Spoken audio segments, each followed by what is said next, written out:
أغلى عندي من الذهب. قلت لك ولا ما قلت لك؟ إلا قلتي لي. سمعت يا شيخ، والحاضرين لا يهونون. اعترف بذنبه وانصاب لي بالحق، وأنا الحين ما أطلب منه غير إنه يرد لي الحق حلالي. ابشري إن شاء الله بدي لك بدل غنمك يا أم حابس. لله أبد ما بدل حلالي ولا يعوضني فيه شيء. أبا حلالي اللي عطيتك إياه. يا أم حابس الله يحفظك، أنا انغدر في بي وانسرقين الغنم، وأنا أرد لك بدل غنمك. أذل يا شيخ. قول يا حابس. تسلم.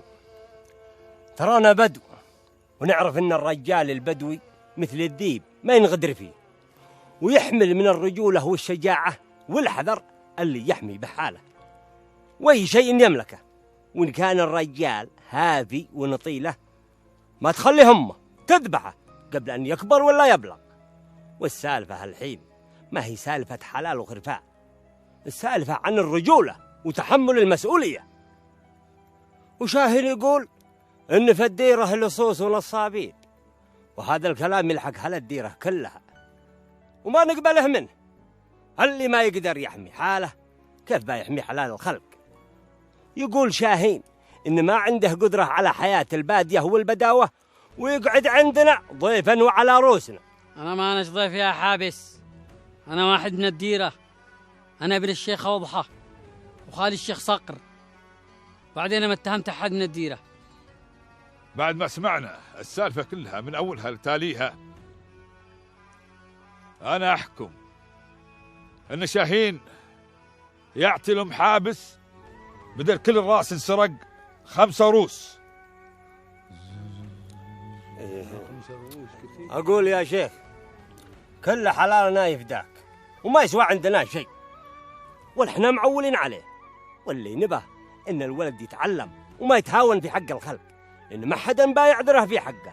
وتراني يا شيخ رحت لشاهين للمرعى وقلت له يا شاهين الشغلة ذه ما انت قادر عليها، ما طاع يسمع كلامي ولا يفهم نصيحتي له.